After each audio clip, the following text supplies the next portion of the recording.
All right. Good evening, everyone. Thank you all for coming. My name is Todd Brous. I'm your host for the evening. I'm here with Susan Schultz and Ashley Wilson, and we would like to welcome everyone to HBAP Startups. So let's get started. First off is our mission. By the way, for those of you new to the Startups Group, we have a few announcements that we do at the beginning of each meeting. We'll do some short networking breakout rooms, and then we'll come back together for our main event. And first off is our mission. We're here to help foster and fortify an innovation and entrepreneur community coming out of the Harvard Business Analytics program. And our goal is to provide our members with the tools, knowledge, leadership, and confidence necessary to create and grow their businesses from the ground up. Susan. And we have lots of ways for you to get and stay in touch with us. So we have our own website. We have the HBAP website. We have a YouTube channel where all of the presenters and workshops and everything we've done is posted up there as long as there's permission to do so.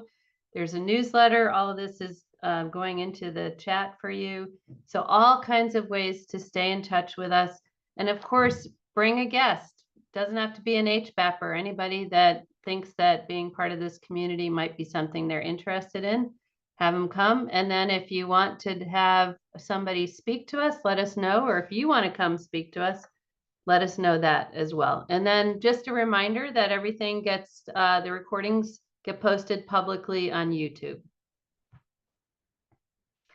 And wow, we have like this just amazing lineup. I mean, I'm going to try and keep it really short on all the stuff that we have. So first of all, though, as Tina pointed out, today is September 11th, 9/11. So a day of reflection for all of us that happened many, many years ago, and thinking about what's still going on in the world today. So I just want to say that I know I speak for Todd and Ashley, that we are so grateful for this community and how supportive you all are, especially thinking about it today. So then on to all the cool stuff that's coming up. So today we're going to have Todd helping us on the continuing journey to better understand and better take advantage of Gen AI, looking at the agentic side. Then next week we have Doug Levin, who we all know, those of us that took Startups Academy, we know him from there. Serial entrepreneur, Harvard executive fellow. And he is going to be talking about this kind of relatively new idea about founder mode versus manager mode. And maybe it's the new best way to run companies. So that's going to be super cool. Then September 25th, courtesy of Dean Maris, Josh Lethwaite, who is the co-founder and CEO at IzzyBots, is coming to talk to us. And what he's going to talk about is how do you better connect with public figures on social media? It's super hard to do. And then there's a lot of money spent on ads that aren't really effective, and the money is not really value added. So that's what his business does. That's what his company does, is convert social media engagement into actual business value. And then on October 2nd, our own Pedro is coming to talk to us about his book, The Real Return on Inclusion. And he's going to be telling us stories about interviews that he had with 50 CEOs and board members, such as Michael Dell and Monica Lozano, who's an Apple board director, and other people like that, who are really going to talk about, he's going to talk about what they said about the value of diversity, equity, and inclusion, which of course is a particularly interesting and dynamic topic of conversation these days in the world. And then the next week, we have Sherry Sugarman, who is the CEO of Kazoo Badoo, which is a grade school experiential learning platform that she is developing. But she is incredible. So she is an Emmy award-winning producer, executive, and serial entrepreneur. She produced The Simpsons, Family Guy, Rugrats, Looney Tunes, Powderpuff Girls, and many other hits. And she comes to us from Dawn Jordan. So she's really, really interesting. It's going to be really fun to hear what she has to say. And then on October 23rd, we have Jorge Yanat, who's on our call right now, and he's going to talk about his book, Let's Get Digital, a transformation guide. I've read it. I know Todd's read it, so go order it on Amazon. It's a really cool book, and he's going to talk to us about his lessons learned there. And then on October 30th, we have Andrea Bremer, who is the founder of Hortitech. This is one of Kelly's students and heroes. She graduated from Cal Lutheran. And what Hortitech does is it uses NASA technology to purify agricultural wastewater by extracting ammonia and then recreating it as nitrogen fertilizer. So reducing the demand for fresh water and really becoming a tool to make agriculture more sustainable. So that's going to be really interesting as well. And then on November 20th, we have Swin Wong, who's the founder and creative director of The Number Two, which is an award-winning eye care company that's focusing both on fit and comfort and innovation for diverse face shapes. So Swin talks a lot about the fact that she's had to wear glasses her whole life. She's Asian, and that the glasses that were available to her never fit her face because they're not designed for her shape of face. So that's going to be super interesting to hear that as well. So lots of good speakers, lots of good stuff coming up. Excited that we're back here with you all. So our code of conduct. So as Todd talked about, we want to really create and have created with you all this inclusive environment where we collaborate, we keep things confidential, and we trust each other. And so always a reminder that all rights are reserved by the presenter, and we follow the honor codes, and we follow our feedback approach, which is really just give positive feedback because that works the best for everybody. And always a reminder that no personal recordings, because we need to honor those rights that are reserved by the presenter. And then always, if you have an idea or you have something you want to talk about, or you have a conflict of interest, or you just want to chat, just reach out to Todd or me or Ashley or all three of us, and we're happy to help.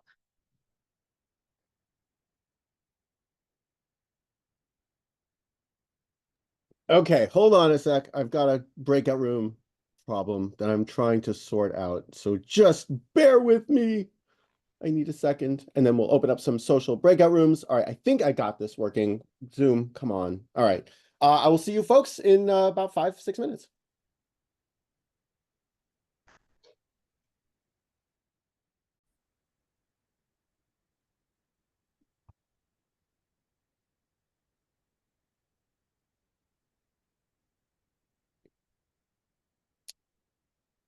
All right. Welcome back. Welcome back. I hope everyone had a lot of fun in your breakout rooms. So let me switch slides. Hold on a second. Okay, here we go. Just as a little reminder, at the end of the session, when you leave us this evening, there'll be a little pop-up screen with the survey. Please fill out the survey. We're data analytics people. It definitely makes our lives a lot happier when we have data to use. So you are our source of data. Just a little reminder, this recording will eventually be made public. It will not be made public initially. We're going to take some time on that. You'll see why later.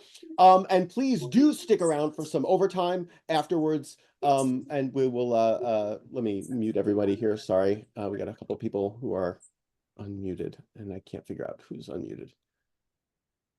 Well, I'll get back to that. Anyway, so please do stick around for some overtime afterwards. All right. And now it is my honor to introduce tonight's speaker, me, yours truly. All right.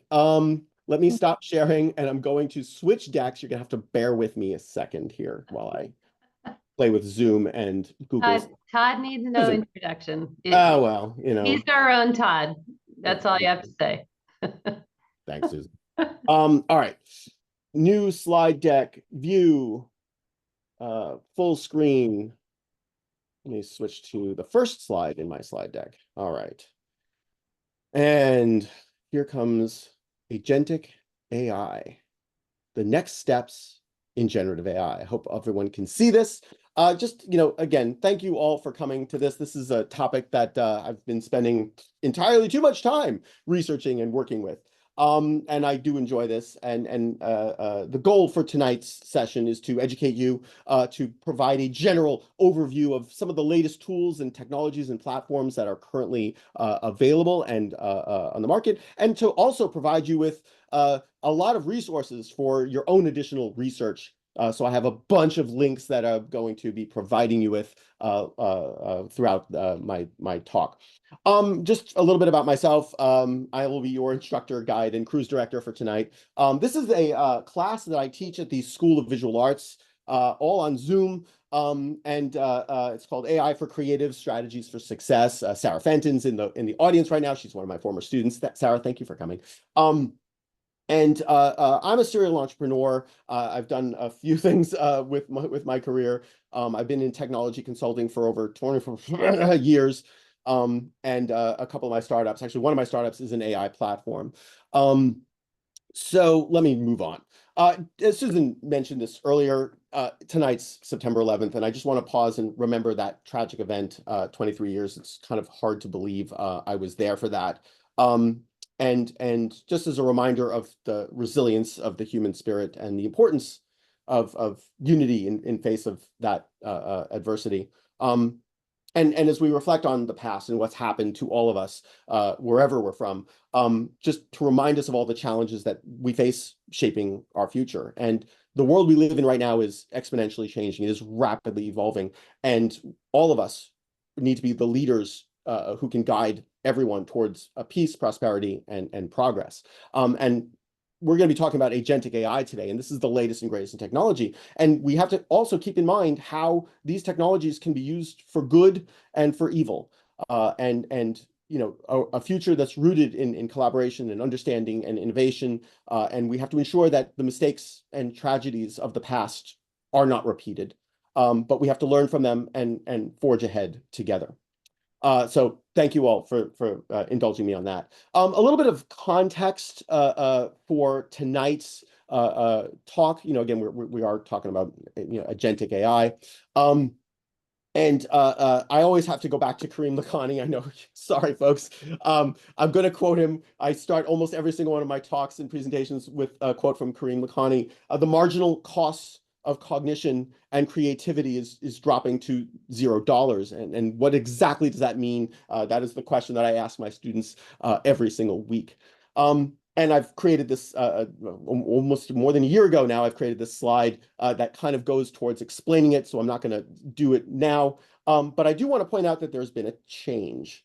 And Kareem predicted this, by the way. The orange arrow that's the humans with AI, and it actually might come down further than that. And so there are some significant ramifications of that, and the agentic technologies are part of this, so that the cost of cognition and creativity with humans is becoming lower and lower and lower.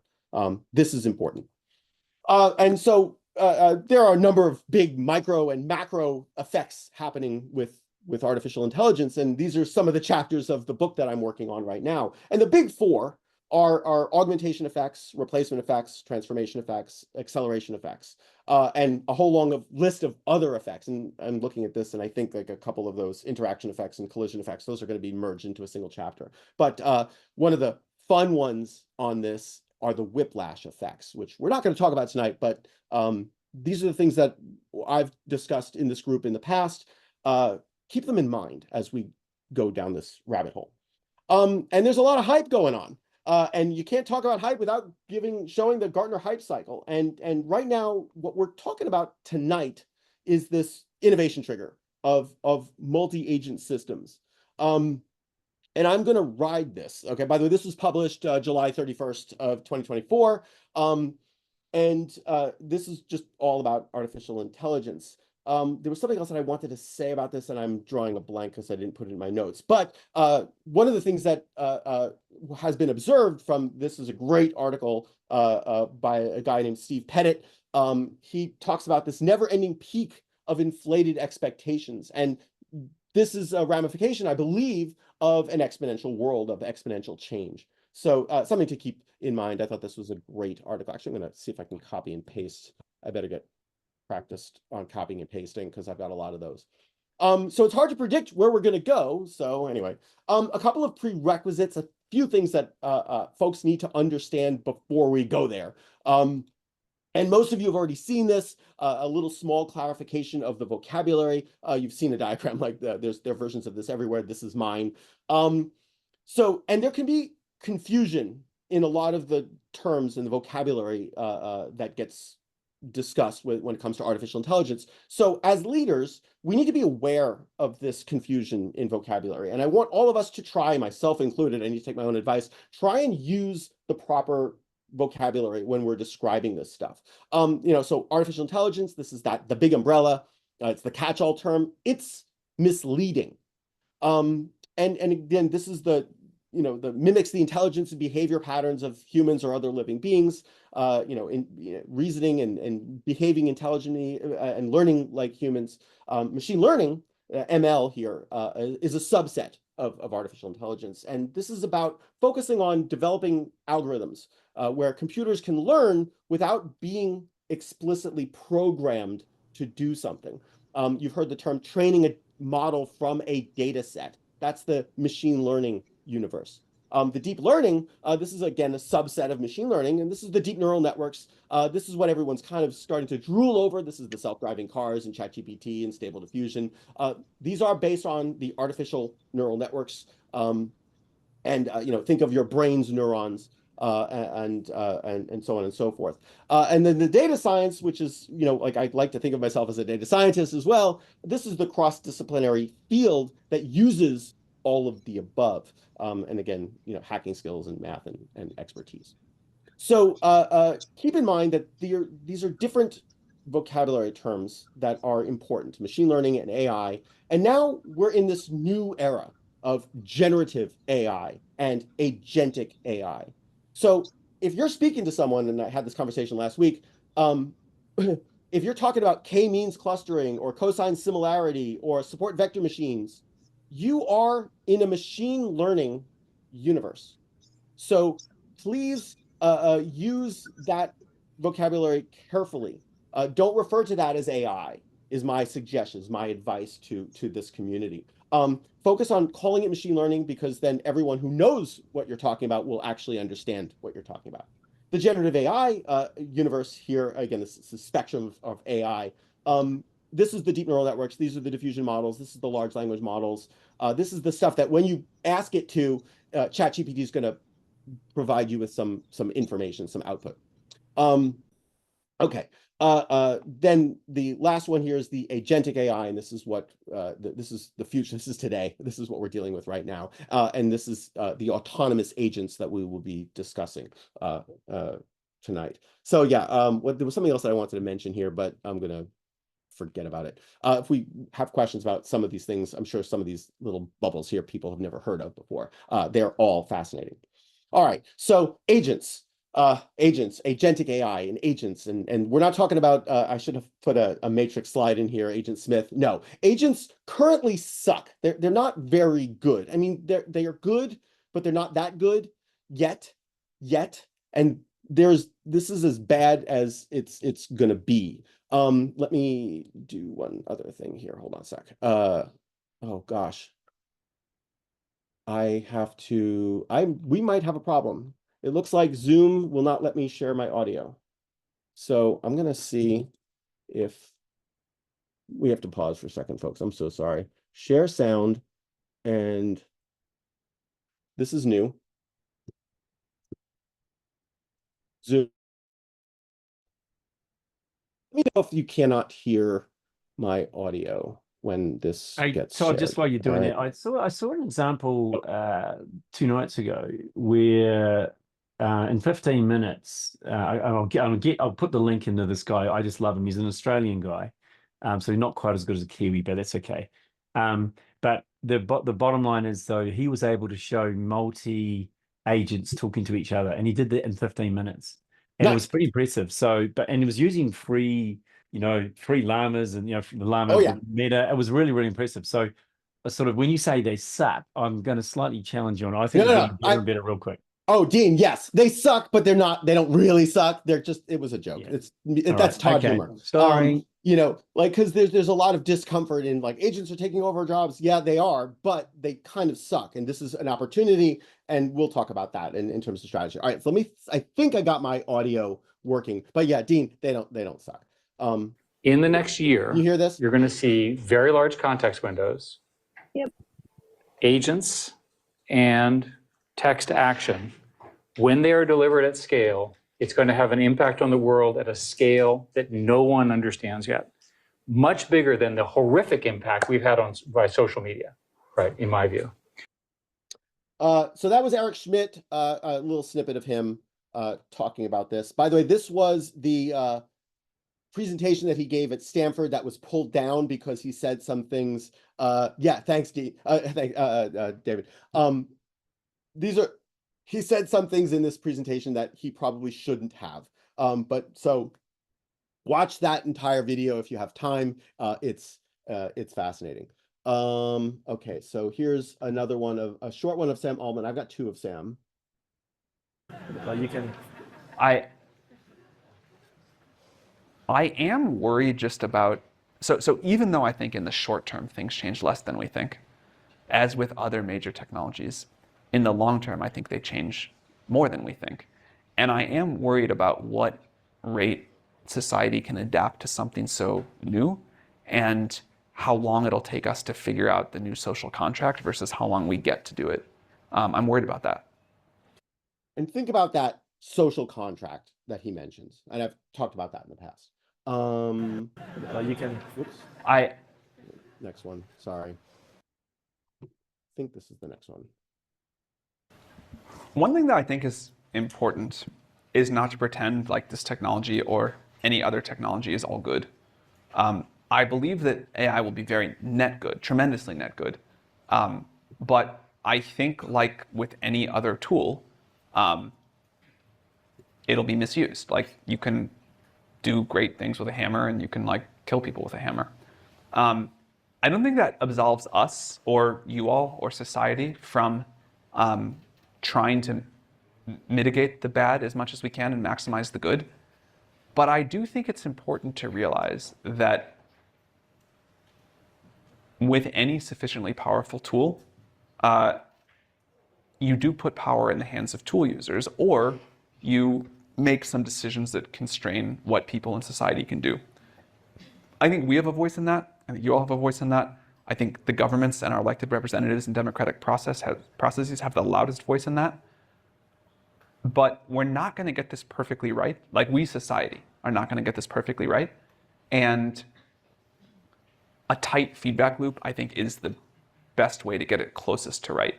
And the way that that balance gets negotiated of safety versus freedom and autonomy, I think it's like worth studying that with previous technologies, and we'll do the best we can here. We, society, will do the best we can here. He just said, we're not going to get this right. Keep that in mind. And Mark Zuckerberg.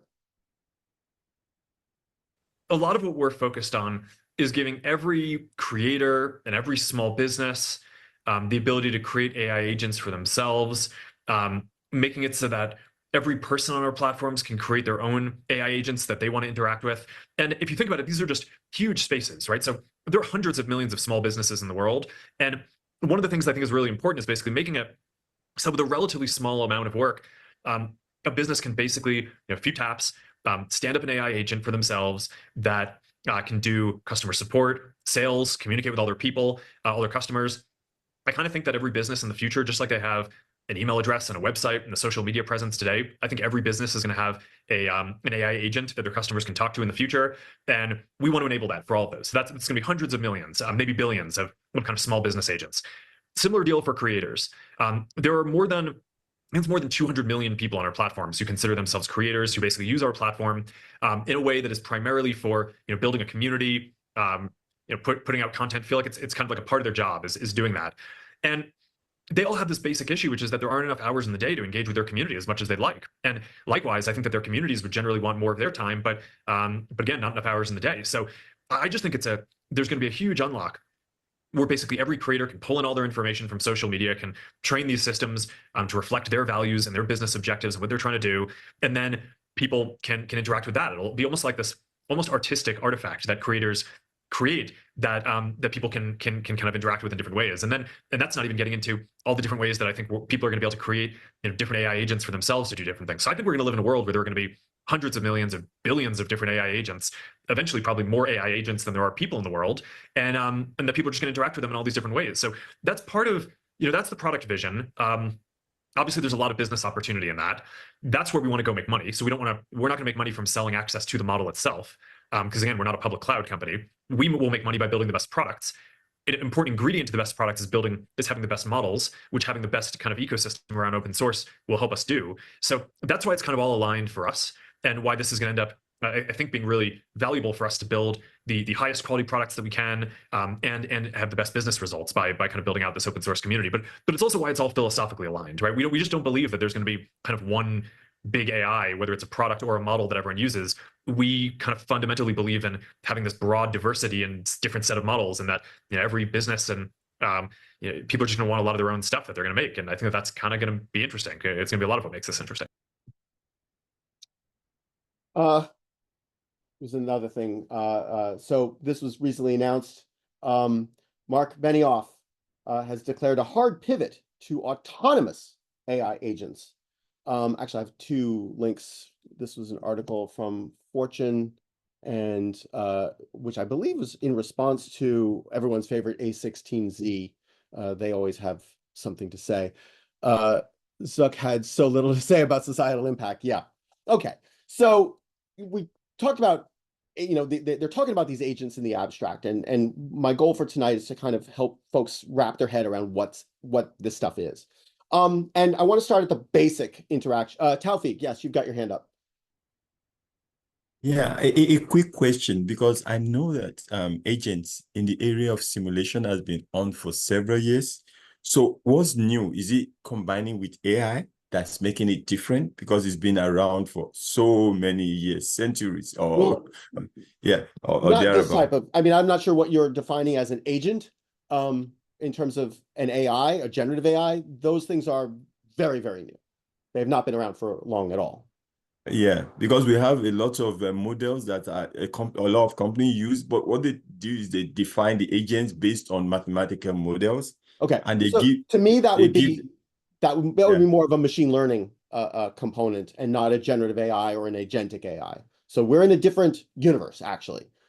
So that was what I was saying early on in terms of that vocabulary.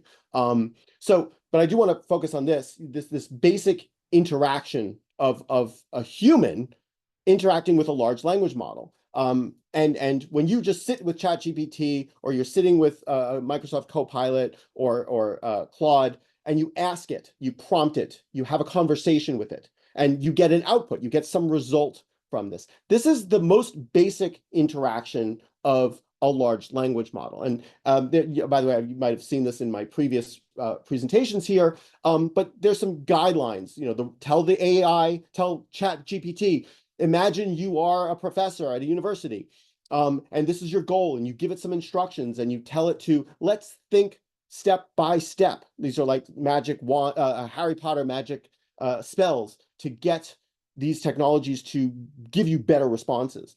I love this one. Take a deep breath and work on this problem step by step. And it actually has been determined to create a better output when you are prompting ChatGPT. Ask the AI to ask me questions, and give it some examples, and give it some constraints. And those are the best practices. So, and by the way, I just, you know, keep in mind the fact that these technologies are stochastic. This is a prerequisite. They are probabilistic, and they hallucinate, because that's what they do. All right, so what's an agent?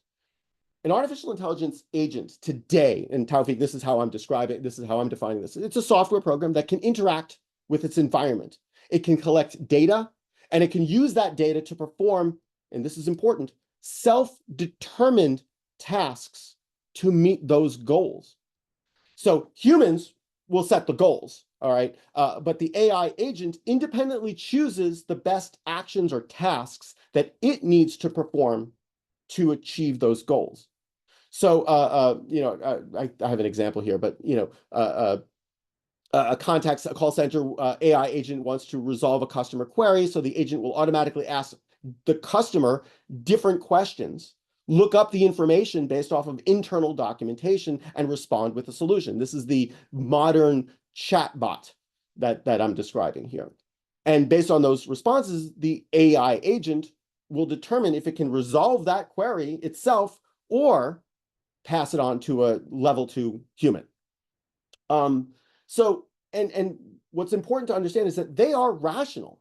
These are rational technologies. They can think, they can critically decide what actions they need to take. And they're doing this based off of their perception and the data they are provided to produce an optimal performance and an optimal output and an optimal result. So, in other words, they're sensing their environment with some sort of an interface. And by the way, this is where it gets really fun when you talk about robotics. And I'm not going to talk about robotics tonight.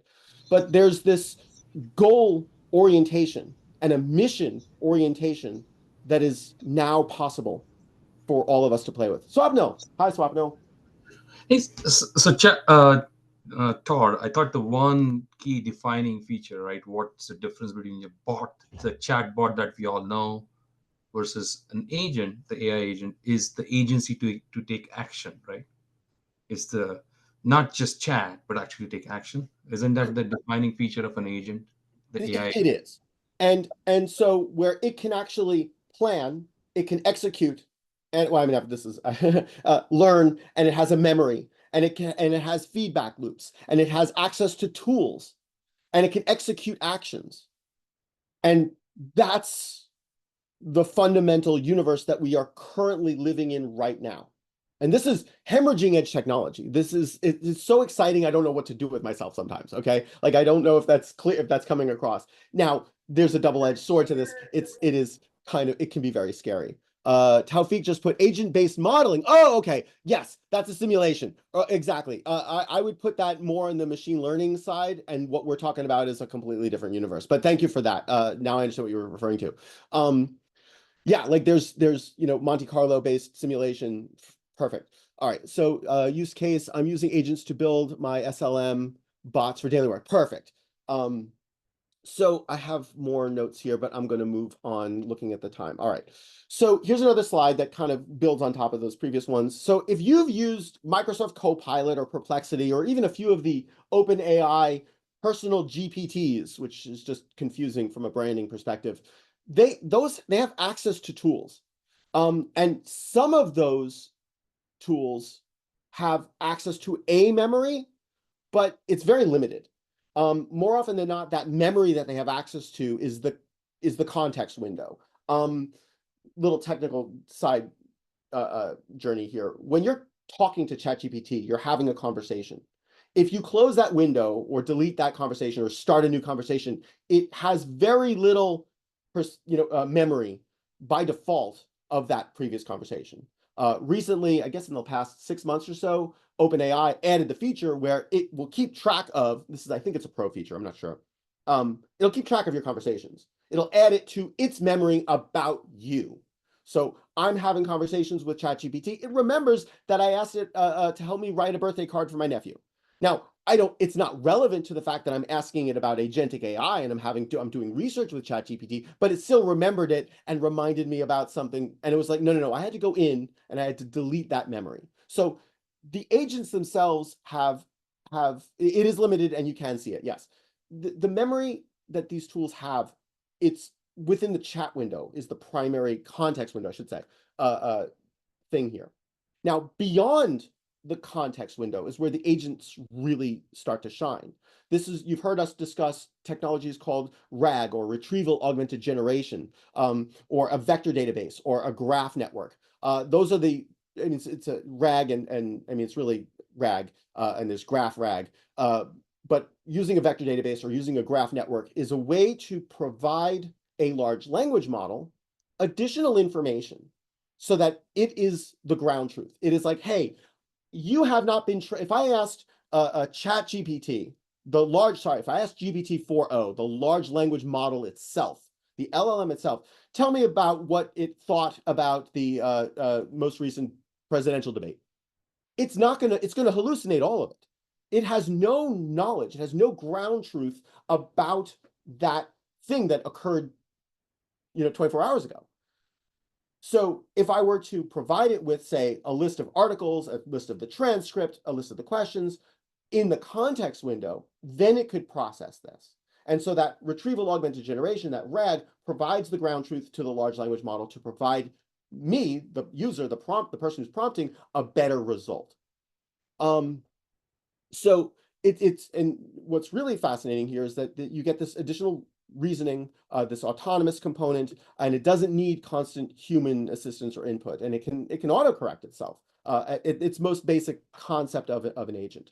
All right, so what's going on underneath all of this? The output, and this is I drilled into that inner circle there, of some of the components that are occurring with these agentic workflows. And the blue arrows here are the output of one large language model is sent to the input of another large language model.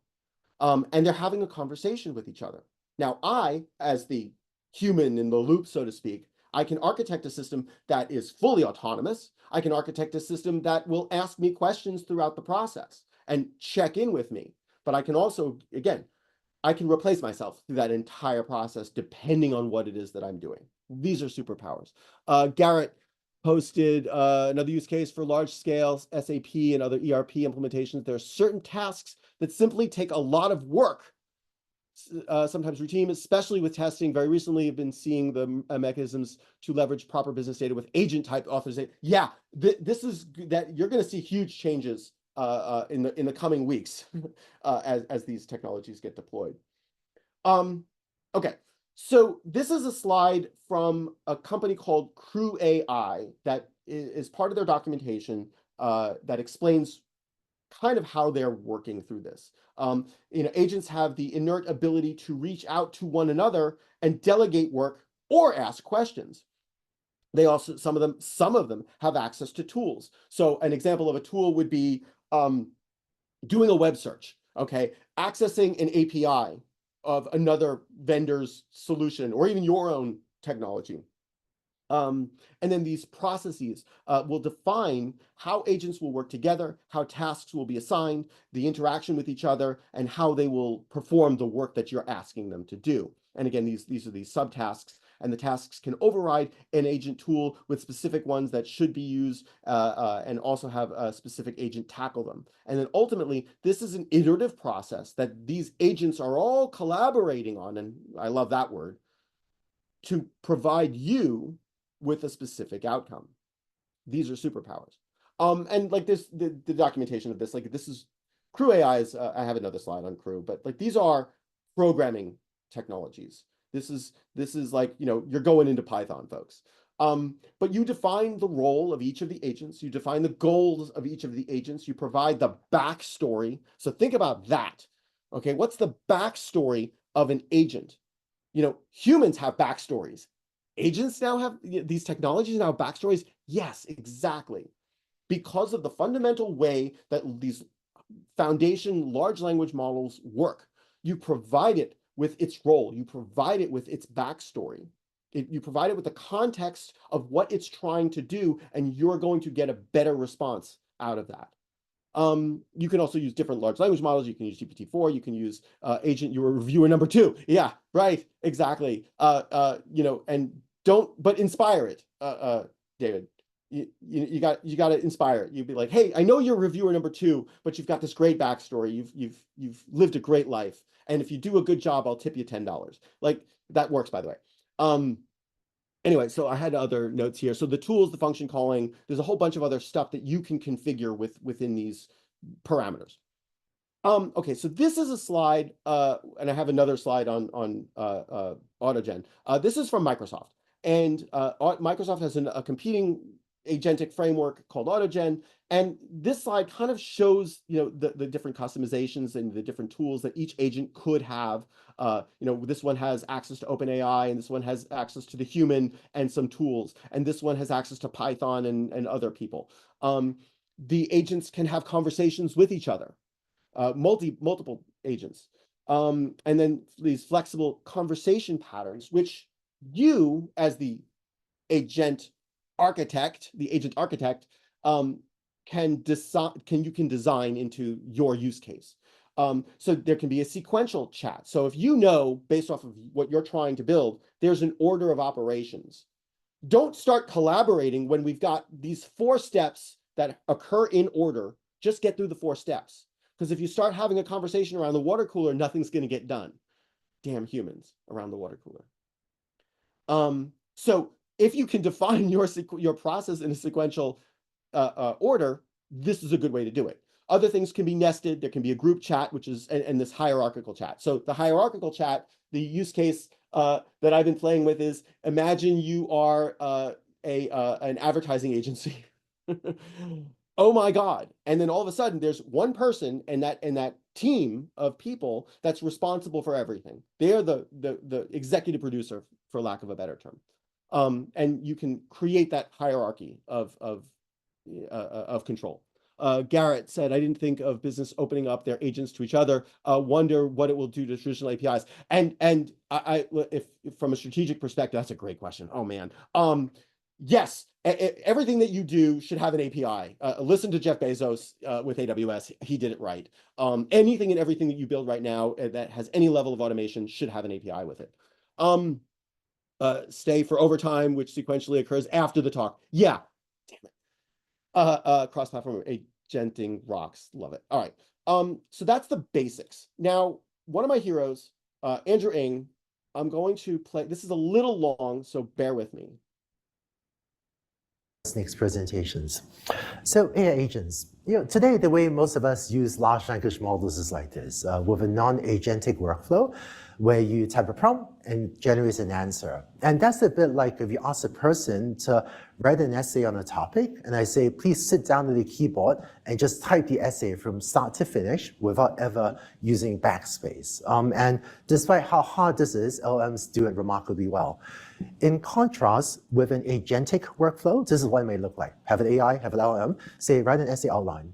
Do you need to do any web research? If so, let's do that. Then write the first draft, and then read your own first draft and think about what parts need revision, and then revise your draft, and you go on and on. And so this workflow is much more iterative, where you may have the LLM do some thinking, and then revise this article, and then do some more thinking, and iterate this through a number of times. And what not many people appreciate is this delivers remarkably better results. I've actually been really surprised myself working these agent workflows, how well they work. I'm going to do one case study. My team analyzed some data using a coding benchmark called the Human Eval benchmark, released by OpenAI a few years ago. But this has coding problems like, given a non-empty list of integers, return the sum of all the odd elements or uneven positions. And it turns out the answer is a code snippet like that. So today, a lot of us will use zero-shot prompting, meaning we tell the AI, write the code and have it run on the first pass. Like, who codes like that? No human codes like that. You just type out the code and run it. Maybe you do. I can't do that. So it turns out that if you use GPT 3.5, zero-shot prompting, it gets it 48% right. GPT-4, way better, 67% right. But if you take an agentic workflow and wrap it around GPT 3.5, say, it actually does better than even GPT-4. And if you were to wrap this type of workflow around GPT-4, it also does very well. And you notice that GPT 3.5 with an agentic workflow actually outperforms GPT-4. And I think this has, and this means that this has significant consequences for I think how we all approach building applications. So agents is a term that's been tossed around a lot. There's a lot of consulting reports talking about agents, the future of AI, blah, blah, blah. I want to be a bit concrete and share with you the broad design patterns I'm seeing in agents. It's a very messy, chaotic space. Tons of research, tons of open source. There's a lot going on, but I try to categorize a bit more concretely what's going on in agents. Reflection is a tool that I think many of us should just use. It just works. Tool use, I think it's more widely appreciated, but it actually works pretty well. I think of these as pretty robust technologies. When I use them, I can almost always get them to work well. Planning and multi-agent collaboration, I think of it as more emerging. When I use them, sometimes my mind is blown for how well they work, but at least at this moment in time, I don't feel like I can always get them to work reliably. So let me walk through these 4 design patterns in a few slides, and if some of you go back and yourself will ask your engineers to use these, I think you get a productivity boost quite quickly. So, and he goes on and on and on talking about this. I believe this was from Sequoia. And then the other thing, like, if you want to go deep dive into learning how to code this stuff, he's a great resource. Reflection AI XYZ is great indeed. Yes. All right. So this is a this is the the multi-agent collaboration. We're, by the way, that recording, we're getting close to solving those problems that he outlined there. We're getting really close to solving those. This is a slide from a paper called The Mixture of Agents. Let me, I can put this into the Zoom chat for everyone to read later. You're not going to read this, I know, it's okay. And I like this is a really good paper. Nerd alert. So like, what's that thing that we do that we get lots of stuff from like lots of people and we, kind of bunch it all together. We get a bunch of people together and we get them to mingle and talk and think about problems, and they're going to solve the problem. And we ask them all for their opinions. What's that thing called? Oh, right. It's called wisdom of the crowd. So now imagine the wisdom of the crowd. And again, we sometimes it doesn't always work, groupthink, but when the wisdom of the crowd is good, there's another thing that machine learning people call it, the data science, is like ensemble models. Oh, the quality increases by orders of magnitude when we work with the wisdom of the crowd, when we work with ensemble models to get better outputs. And that's what this mixture of agents structure is all about. And there are these 4 layers in this diagram, and it doesn't have to be 4 layers. You can have, it's only compute time and inference costs that we're talking about here. So the limit here is money. Right? So if you're wealthy, start using this. I mean, and by the way, there's a downside to this. It's the money. The cost is expensive. Because you're basically doing the same thing multiple times. You're feeding them back to each other, and you're trying to figure out which one is the best output. And that's an expensive process. So yeah, and by the way, the other thing I just want to point out that Andrew Ng mentioned was that they're using open source large language models. They're using GPT 3.5. They're using Llama 3, a 7 billion Llama model. Like that's, by the way, that's what I'm using for my stuff. I'm using this on my laptop because I'm not spending the money necessary. I'm not going to spend $100 to $350 on a run of these things. I could let it run overnight on my computer and see what I get in the morning, which it's fun. Let's just leave it at that. So, and this is also from that Mixture of Agents paper. It works. The red bars are longer than the blue bars, and so they're seeing an improvement with these Mixture of Agents. All right. Are there any questions? I do want to talk about some of the tools and some of the platforms and where you can find some information on what's out there. Any questions? Just take a pause for a second. Take a sip of water. All right. Well, no questions. I mentioned Pecu.ai already. So let me, again, these are tools for the coders in the room. So if you're not a coder, don't worry. We've got no code solutions for you. This is I've played with Pecu.ai. I'm fascinated by it. It's really simple. You just kind of tell each of those roles and tell it what large language model, and it just goes. Fun to play with. And depending on what you're doing, my experience with it has been like, if it's an order of operations, meaning first step 1, then step 2, I've seen some really good results from Pecu.ai.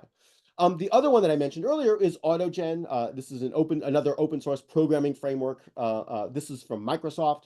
And this was the portion of the slide that I showed earlier. But this was an example agent chat. So plot a chart of Meta and Tesla stock price change year to date. And then one agent is asking that, the other agent's going to execute the following code. And then it gets an error that says this package Y Finance is not installed. Oh, sorry, please first run the command pip install Y Finance and then execute the code. It installs the required library, and then it goes ahead and runs it. And it says, no, please plot percent change. Got it. Here's the revised code. This is an interaction that a human would have today with ChatGPT or Claude or any of your favorite large language models. We've just replaced the human in the loop. There's no human here other than the human saying, I need a chart of Meta and Tesla stock year to date. These are superpowers. So definitely take a look at Microsoft AutoGen. Actually, here's a link to copy, paste their PDF. What did I have on this slide? How to use AutoGen to program a multi-agent conversation. Okay, so again, AutoGen agents, the developer code, and then the program execution. This is getting into the weeds, so I'm just going to skip over that, but you can read the paper and you can read the documentation on this. And then these are some examples of applications that have been built using AutoGen, and it kind of shows their flexibility. So the math problem solving. One of the big controversies lately is like, you ask ChatGPT to solve a math problem and it doesn't do it. So Project Strawberry is supposed to come out in the next 2 weeks, has been announced like a couple of days ago. Great. And it's going to solve all the math problems. Well, we'll see. I got my fingers crossed. But those issues of solving math problems have been fixed or solved by these agentic architectures. Are they perfect? No. But are they better than most humans? Yeah, they are. So again, they mentioned earlier the retrieval augmented Q&A. There's the decision-making in embodied agents. So there's an assistant, there's a world executor, and a grounding agent. That grounding agent would be for the truth. A supply chain or optimization, dynamic task involved with a group chat, and conversational chess. Yeah, this is stuff that they're building. Swapnil. Did you sorry to interrupt. Before you move on to the next one, can you briefly speak to A2? To who? So yeah, I mean, I get the assistant, and so what's this like? Is it like a just speak for a second about what is A2? I get the RAG part. I get the RAG assistant part. Oh, so this is just an example they've developed. So retrieval augmented user proxy and a retrieval augmented assistant. So, okay, so the user proxy, my understanding of this is that the user proxy here is an agent that is a stand-in for me. It's my representative. And it says, okay, Todd wants this information, go get it.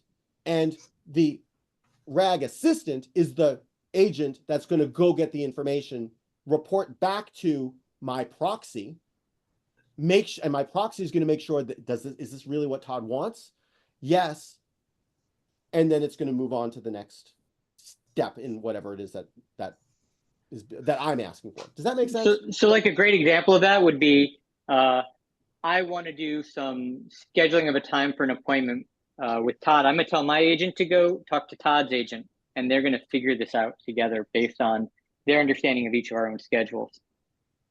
I think that is in the same area, but I think it's more complicated than in this one example, only because you're talking about several API calls that is not just about data that is stored in an individual, vector database or graph database. Does that make sense, David?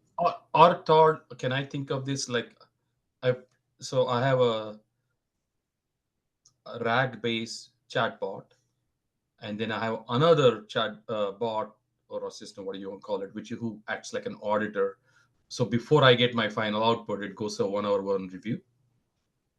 And so that second body is doing all those things that Andrew Ng was talking about, reflection and everything else. How that iterative process generates a much better output than that one-shot output. I'm not sure. No? Okay. That's why that's why I wanted to know what is the A2. Well, so again, these are just two agents that are talking to each other. So I don't know if that. Well, we can come back to that. I have to think about how that is architected. All right. So Microsoft, because they are freaking acing the AI universe right now, unlike Google, whose leadership is just failing ridiculously, in my not so humble opinion, they have a nice graphical user interface called AutoGen Studio, which I have yet to play with, and that's something that is on my to-do list, where humans like me, who are not programmers like me, can start to play with this and not go through the emotional struggle that I deal with when I'm trying to make these things work. So I cannot wait to really sit down and start to play with this stuff. And by the way, I think a friend of mine who has played with this was saying like, yeah, Todd, you can start to play with this now. Okay, good. All right, here is more of the information. So that I found, and my goal here tonight is to just tell you this is the landscape, this is the world that we live in. So I found this from E2B. It's a link to this page. They've got a GitHub page. I've not played with most of this stuff. I mean, most of these things are brand new to me. I got Pecu.ai I played with. I looked at Flowise is where you can build. Actually, I don't even know if I don't think I have a slide on Flowise. But AutoGen I mentioned. I have a slide on LangChain, which is the underlying technology over most of this stuff to get this stuff to work.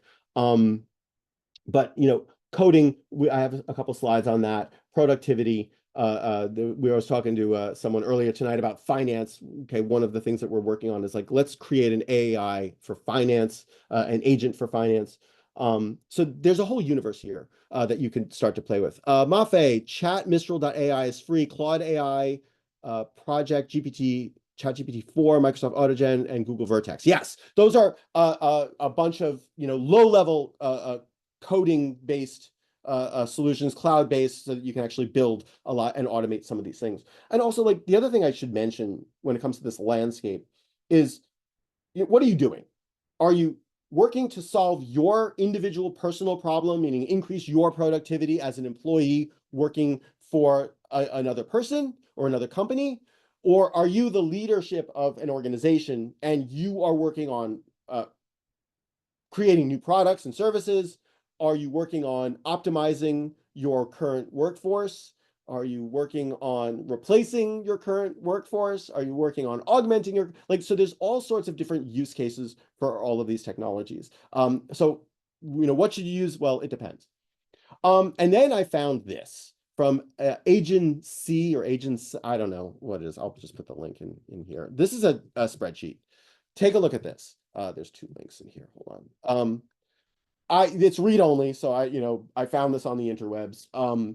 This is as comprehend. I started to keep track of some of these things, and I gave up. Like I found this, I'm like, okay, I don't have to do this anymore. Somebody else's. I'm just going to use their wheel. No reason to reinvent the wheel. They've got like almost 400, 500 things on this in this spreadsheet. So bookmark that. Go play. There goes your weekend. Please forgive me. Okay, so I mentioned LangChain. This is, I believe that they're one of the most foundational developments platforms. This is for the coders in the room.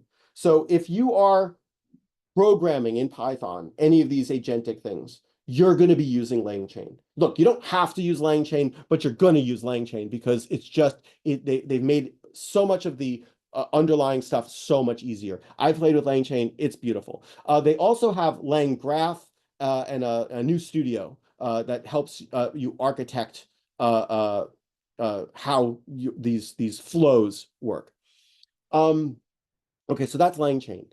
For the coders in the room, you may have heard this recently. This just went viral probably within the last 2 or 3 weeks, called Cursor.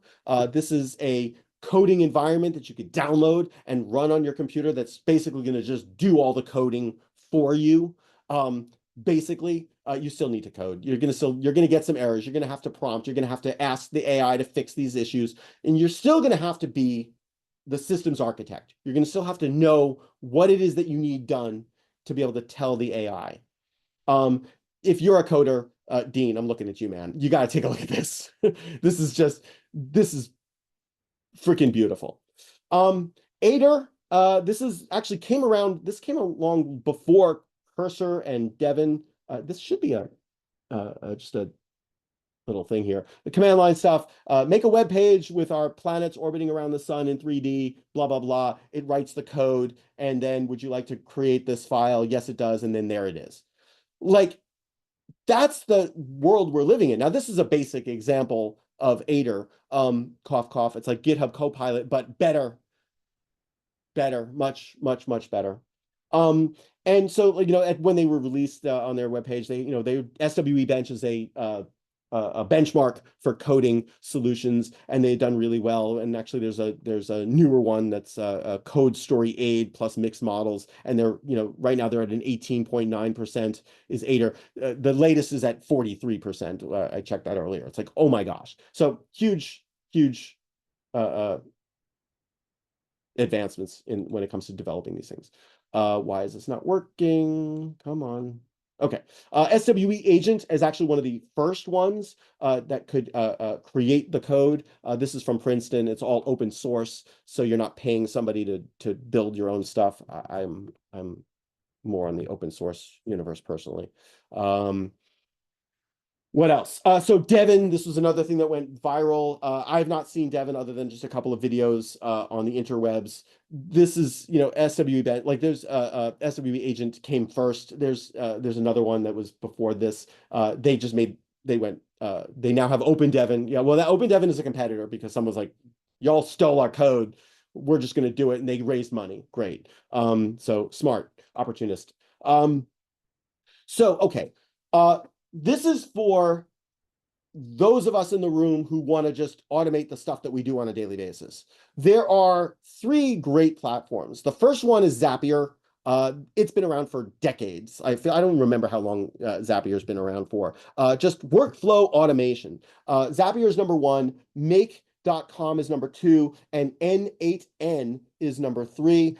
Look, there are others, but these are the ones that I've looked at and played with. These are you drag and drop the different nodes in the flow that you want to create, and you configure them because you have to configure them. There's work that you have to do in terms of architecting it. And then when you run these flows, and you're going to pay per execution kind of a thing, you get a number of flows per month. Zapier has pre-existing hooks for nearly everything, and it's expensive, right? Thank you. They've got integrations that are amazing. I guess about a year or 2 ago, Make started to come around. Maybe it was more than 2 years. I forget. But I started seeing some advertisements for Make, and I played with it, and it's amazing. And then N8N is also I don't want to pay for this. They have an open source, I can install it on my computer version, and that's why I'm putting N8N on the list here. I don't think it's as fully functional as Make or Zapier, but if you know how to code and you know how to install something in a Docker on your own computer, then you're going to lean towards the N8N. All right, Replit. I really wanted to give you a demonstration of Replit, but that fell through. You got to if you are a builder, if you want to build something, Replit has, I think within the last week or 2, finally greenlit their alpha version of their AI programmer. This is insane. You just tell it what you want it to build, and it goes and builds it. And you prototype it. Now, look, we're not talking about, I need a multi-user platform here with, 50 different databases and interaction and, no. If you need a small little app that does a thing, web app preferably, you're going to have some decent success with, if it's got a limited number of features and you need to architect it. And if you know how to code, you're going to have a superpower here.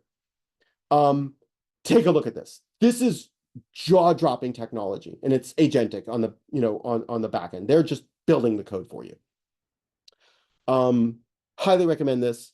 I'll see if I can, we'll do another demo maybe sometime in the future, but this is the superpower. Earlier, I mentioned Sakana. This is the AI scientist. So a GPT researcher is the predecessor. Actually, do I have another slide on this? Yeah, I have GPT researcher as the next slide. But Sakana basically is like the next thing here. There's a paper, idea generation, experiment iteration, and paper write-up. It's going to write the paper for you. So when everyone has been talking about, oh, AI is never going to take away my job, and if you're a PhD researcher and you're protected because humans generating research is the most important thing, and we're generating new knowledge. I've had that debate with a number of PhD professors, but it's not new knowledge. ChatGPT is not based off of anything new. Well, we have RAG and for that. Now we have technologies that can actually ideate a problem, check to make sure that it's new, okay? Score it, create an experiment template, code it with Aider, which I showed earlier, experiment, run the experiment, update the plan, generate your plots, write your manuscript, and do the LLM peer review for you. This is what Claude described your question swap. No, okay. Sakana's, I cannot wait to see where this goes. Okay, and I mentioned earlier, GPT Researcher, the #1 open source AI research agent. Yeah, pip install GPT-Researcher and go. But again, these are for the Python people. All right, so I have this link here for GPT Researcher. Hold on, bear with me. Copy, paste. All right, any questions? Okay, reports. I have probably 100 slides on 100 different documents, which we're not going to talk about tonight. But sorry, Todd, quick question. Yes. Have you used Sakana? No, I have not. I was saying earlier, that's the one I want you to take a look at, and then we can hang out maybe on a weekend. I've not played with this. I've only looked at the paper and seen some demos. I think one of the things that I saw them describe was like, yeah, they spent $300 some odd of inference tokens and whatnot to write the paper. Now, if you're a PhD student, and I'm going to be giving a presentation on this to a bunch of academics, so I'm going to have to learn Sakana in the next month or so. If you're a PhD student and you're doing a literature review, you don't do that anymore. Just stop what you're doing, build one of these tools, use one of these agents. It'll do the work for you. So what does that mean? It means that, well, you can now do a PhD in 18 months. Yeah, that's what it means. It means that there's a disruption that's going to happen. Now, can you trust it? Well, that's your job, right? You as the PhD researcher are on the hook to make sure, to be the human in the loop, to make sure that you're getting it right. There's just, we want to avoid a problem like that, which is going to happen, but like, just don't be that person. Okay, so reports. It means the bar for a PhD is getting much higher. I would hope so, or I think it's going to get lower at first, meaning there's going to be a couple of, hey, look, we created new stuff. It means we're going to be able to go faster. I don't know if it's going to be higher or lower, but we can debate that in overtime. All right. I don't know whether I should do this. Should I give you a list of links and papers? Not for art. Yeah, well, okay, that we'll talk about the artwork stuff later. Yeah, that's done. All right, I'm just going to do it. You're going to hate me. All right. Here we go. Oh, shoot. Zoom won't let me post this many links. All right. I'll have to do it in groups. So these are papers from the International Monetary Fund, the World Economic Forum, McKinsey, Deloitte. Oh, shoot. I clicked on the link by accident. Bear with me. There's one of the papers. This is the stuff that I'm assigning to my students. I don't think they actually read it, which is fine. I'm copying too many pastes. Sorry, bear with me.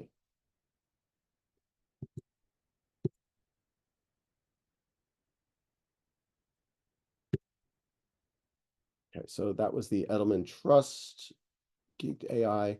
So these are reports, these are articles that I think are the evidence to the world that we live in. Wow, I didn't realize there was so much material here. Deloitte Q3 report. I have slides to go through all of this, but I'm flooding you with reports. And the reason I'm doing this is because I'm a glutton for punishment. I don't know. The reason I'm doing this is because I want to make sure that you all have the information that I have, and you see what I see, and you can see the massive disruption that is happening right now. Okay, so I have papers, and do I have articles? Hold on. Oh, I have articles too. Hold on, bear with me. Sorry. Reports.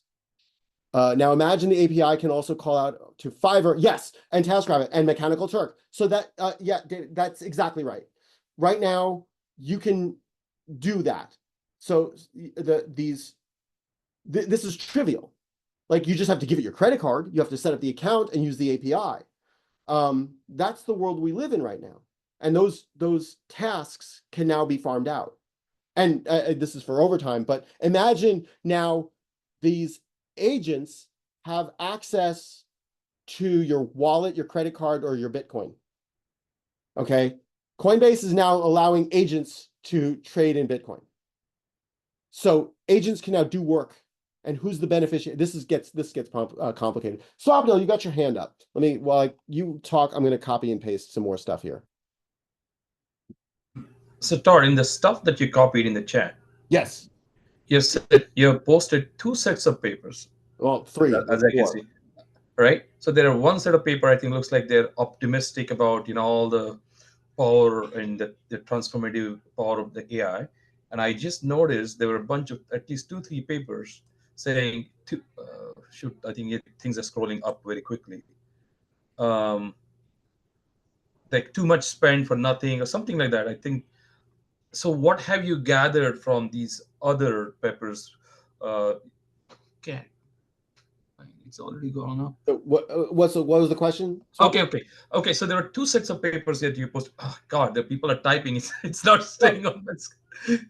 So I think there are like a root cause of failure for AI. There was a too much spend for too little benefit. So I'm just wondering, is there like a other side that some people like Rand Corporation, Goldman Sachs, and Deloitte are pointing out, and that maybe that you can speak to, maybe like well, yes, this is the reinforcement of the AI effects that that are the grounding of my book. Okay, this is the grounding of my perspective of the world that has drastically changed in the past 2 years, basically since we closed down Distill It. Really, like everything has changed. And this has massive ramifications for the workforce. It has even more so for businesses. And I think one of the greatest impacts we're going to see, is like in healthcare.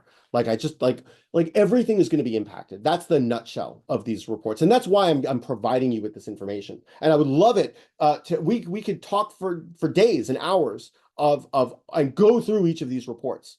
Some of them have some real negatives for the workforce, and this is why I have slides that I've been criticized for, saying that if you think or if you create for a living, then AI is your job is at stake. Your current job, I should say. Your current job is not going to be anymore if you think or if you create and you get paid to do that. Somehow, you're either going to be augmented or replaced in one way, shape, or form. That's the nutshell. And it's just uncomfortable. This is like a pessimistic view that I am not, like, I understand it, I feel it. My students are in the crosshairs. And they're in the crosshairs because they work in creative industries. They work in forgivable industries. Advertising is not regulated. It's not healthcare. It's not engineering. So they're absolutely in the crosshairs and they're feeling it. And now I will say that we're going to see employment data in the next 6 months on that industry. But right now, based off of my friends and colleagues that I speak to, and it's not enough, the sample size is too small. It's concerning. So we'll see how it goes. Yeah. But Todd, your excitement, I think pretty much we're all kind of think similarly. Excitement is palpable, but are there some contrarian voices? So I thought that's what Goldman Sachs was saying. Too much investment for nothing. That is exactly why. I think they're wrong. I do think that they're wrong. But again, going back to the Gartner hype cycle, too much spend, too little benefit. Like, yeah, guys, we're not there yet. The ROI hasn't hit yet. So we'll see. And by the way, like that, I'd love to get like, let's get some of them to come talk to us, because I want to hear those points of views. And those are great debates. All right. So those are the reports. Hold on. Sorry. Bear with me. All right. So those are the reports. I did paste those. All right. Some papers. Okay. This first paper I'm going to copy and paste by itself. No more jobs in market, only entrepreneurs making AI agents. Yes. So that's yes. Marketing is there's gonna be a major overhaul in marketing. I mean, this was the, Mark Benioff, like Salesforce. Come on, man. Like everything that you do, both internally to Salesforce and your customers, is ripe for agentic solutions. Yeah. No, you will not be able to get the slides or the recording later, or maybe partly because I'm going to be using this stuff for my class. So, but talk to me, Roland. All right. So this paper, I think, I have to tell you, I think is a must read. All right. Look, the World Economic Forum, the IMF papers, those are also, like, I assign them to my students. I want everybody to read them. They are really, really, really important. These, by the way, these papers, the next group of papers that I'm going to send to you are like really recent. So and the reason why I'm showing this is just because I want to give everyone a sense of how quickly things are changing. I mean, we're in an exponential world. And the amount of papers that are being published with code, mind you, is astronomical. So check out archive.org on a daily basis. Or don't, because it's just going to be overwhelming. You'll be welcome to my existence. It's overwhelming. It's emotionally draining to see. I start working on a problem and I start coding it up, and then 2 weeks later, this happened to me, 2 weeks later, someone posts a paper with the solution to the problem that I was working on, and they did it better than I could, which is humbling and exciting, but like, oh, sorry, Todd, you're not going to build a business around this problem that you think it's just happening too fast, was my observation.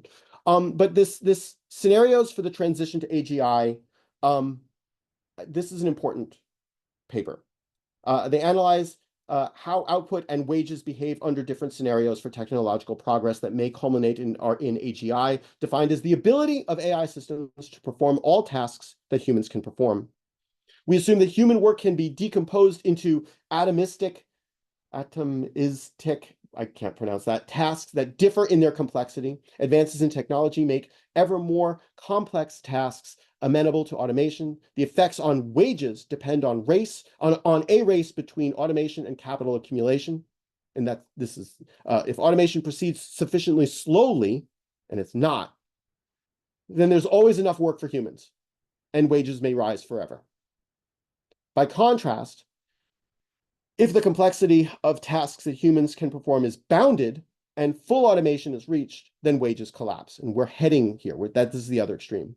But declines may occur even before if large-scale automation outpaces capital accumulation and makes labor too abundant.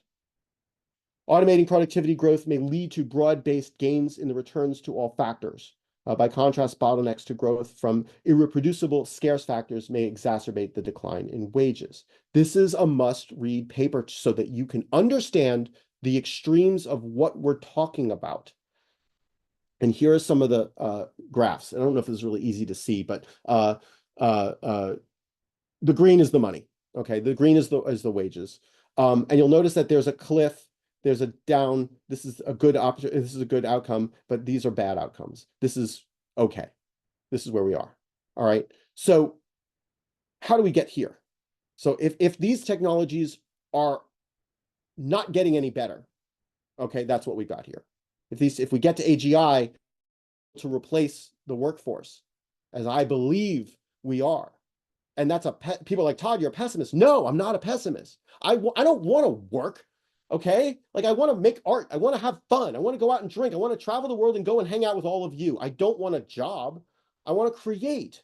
I want to build. I want to bring value to the world. But the value that I bring to the world, and I have an ask at the end, the value that I bring to the world has no ROI. So I'm kind of living in this right now. But this AGI mixed scenario, I think is much more likely. Okay, so just, as pessimistic as you think I am, no, I don't want to work, but I don't want anyone else to work. I want everyone to have like really wonderful lives. Okay, Todd, rose-colored glasses, take them off. All right. So I have some videos. I think some of them I might have already kind of posted in there already. I think these are some of them, but let me just these are things that hit my feed that, again, they're like, if you've got nothing else better to do, watch them. They're good. They're good talks. Okay, that is my presentation, and I'm going to end it. But I just want to wrap this stuff up. And this is important. I say this all the time. The most important thing that you will ever freaking hear from me, all right, is that in the age of AI, the only future where we thrive is through our human relationships. Okay, thank you, Lucas. I'm like, seriously, this is it. This is the most important thing I will ever say. It's about us. It's why overtime exists. It's why you're here. Okay, it's why startups exist. Again, thank you, Kareem. I ground myself by his leadership. AI won't replace humans, but humans with AI will replace humans without AI. Keep that in mind. And another genius quote from a friend of mine a couple weeks ago. And she said, we currently value IQ, but we're going to be valuing EQ. And Saima, just absolutely freaking brilliant. You've made it into my deck, and thank you for this. This sets the stage. It explains the world that we live in quite an elegant and beautiful way.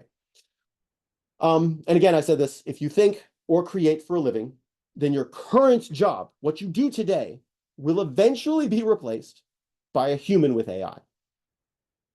And so these are bleak things that people are very scared over. To understand that, hey, I just gave you demonstrations of a list of platforms and tools and technologies and reports and papers that demonstrate, and the evidence for is compelling, that the technologies are getting so damn good that my boss can do the work that I do, or a good percentage of it, or some of it. But here's the good news. No matter what happens, humanity is not running out of problems to solve anytime soon. This is why you're in elder care. AI ain't changing diapers anytime soon. Eventually, we'll get a robot to change diapers, but not yet. Right, Lucas? That's almost a segue to the debate that I have with my students. Tell me, what are the forever jobs? What are the jobs that AI will never take away? And then what are the flip side to that coin is, and think about this, what are the jobs that should go away? If AI is so good, what jobs should we remove from the workforce because AI can do these things better? And we need time, we need longitudinal data. Being a parent is never going away. And lastly, and you've heard me say this, and this is so freaking overlooked, I can just scream. This happens in every single organization where an employee comes to you with a solution to a problem and a manager or the CEO says no. They are forgetting this. They are not thinking about the art of the possible. Start to think about what can be asked for. Businesses and people, they're just so focused on your core. They're focused on the exploit side of the business. Explore and exploit. Tushman is right. They forget to ask the question, what's possible? They forget to explore. And again, you don't necessarily want a lower employee exploring new business models. I get that. That ambidexterity occurs at the C-suite, not in middle management or below. I get that, but that's not what I'm talking about. I'm talking about that employee who's asked, who's figured out, they're empowered. We as leaders, empower our employees to use these technologies to gain the massive amounts of efficiency that are absolutely within their grasp. But you as the leader have to give it an okay. You have to say yes to the art of the possible. And if you don't, you're hurting yourself. So the opportunity is mind-blowing. And again, like this is, the augmentation effects and the replacement effects, they're scary. And if your tasks are augmented today by artificial intelligence, they're going to be eventually replaced because the AI is not getting any worse. And the likelihood of it replacing all of your tasks is scary. It's uncomfortable. So what does it leave you? And unfortunately, in the West, profit motives, stakeholder versus shareholder theory, businesses on average, they fire their surplus workforce. This is why open talent is such a booming thing right now. Why? Because we don't need employees anymore. Remote work, thanks COVID, remote work works. And now I can go hire freelancers to do the things that I used to have to hire a full-time employee for. And I don't have to pay them as much. And they can work anywhere in the world. So there are downward pressures on the workforce. AI is an additional downward pressure on the workforce. Keep these in mind. We have mouths to feed, a wise person recently said to me. There it is. That is the North Star of leadership that we must maintain.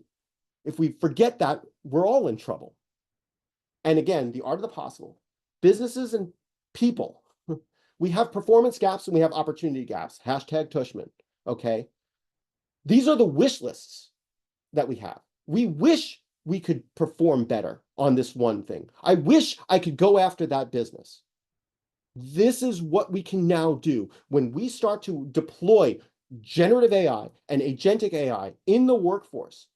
We're now going to be able to improve our productivity. We're going to be able to tackle the wish lists and close the performance gaps and close the opportunity gaps. And quite frankly, I think that that's it. Focus on that. That's the North Star. So everyone and every business has a wish list. Go tackle the wish lists. And lastly, and this is my last slide, I need your help. I could really use some projects, some work. I've got my Patreon thing here. I just launched it. But so my ask to all of you is, if you have someone or a job or role or a project, preferably a project, or someone you need to come speak about this stuff, I'm available. I could definitely use that help. On that note, if anybody has any questions or comments or thoughts, I'm here. We're still recording, and we can end the recording in a little while. There's a virtual half-day conference. Oh, at Mass General. Oh, thanks, Simon.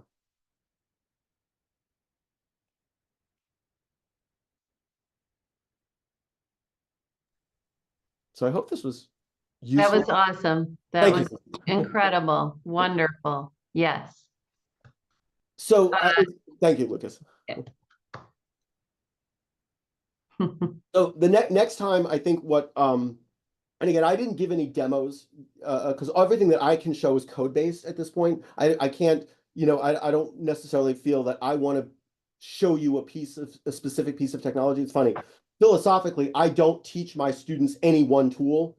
I actually tell them, you got to go learn them all. Go experiment with all of them. And they're like, but I want to be an expert in Comfy UI and automatic 1111 with stable diffusion and Flux. I'm like, well, go watch like 4 YouTube videos, read the manual. Oh, I don't want to read the manual. Go read the manual. And you're going to be an expert in a long weekend. You're going to know everything you need to know about how that tool works and be able to do something using AI to help you figure it out in a weekend. So that's why I don't like showing any one specific technology. Now, granted, Susan, Ashley, maybe we can find one of the CEOs of these companies to come join us and present that. That would make that, I would like Replit if we could get them. That would be a catch, because I think that's a exquisitely beautiful platform. Thank you all. Thanks, Ezra. Thanks, Mike. Thanks, Jane. Oh, and Flowwise, yeah. Well, I saw the Flowwise is amazing too. And what's the other one? Langflow. Langflow. Have you played with that, Dean? It's another one. No, Flowwise ahead. Very good. Yeah. I mean, it's good if you're like, again, like to me, like the Flowwise is great because if you know how to program the Flowwise, the Langflow, you're just like, you're already using LangChain, you already understand those limitations, and it's just like click, drag, done. It's that same N8N Zapier make user interface, and they're just easy to use. I played with it. I didn't get very far because I was like, okay, I jumped into Python, which might have been a mistake. I can't come to think of it. It's like we've gone so far so fast. I'm like, great, I don't need to use Python anymore. We're almost there. Yeah. All right, I'm gonna stop recording if nobody has any questions for the recording. All right, well, thank you all for coming. Please stick around for overtime, and we'll see you next week. Our Doug Levin will be here to talk about, what's he talking about? Founder mode. Founder mode. Founder mode. If you haven't heard about founder mode, Google it. Gone viral. All right, thank you all. Love you. Thanks for sticking around. I'll see you soon. Stopping the recording.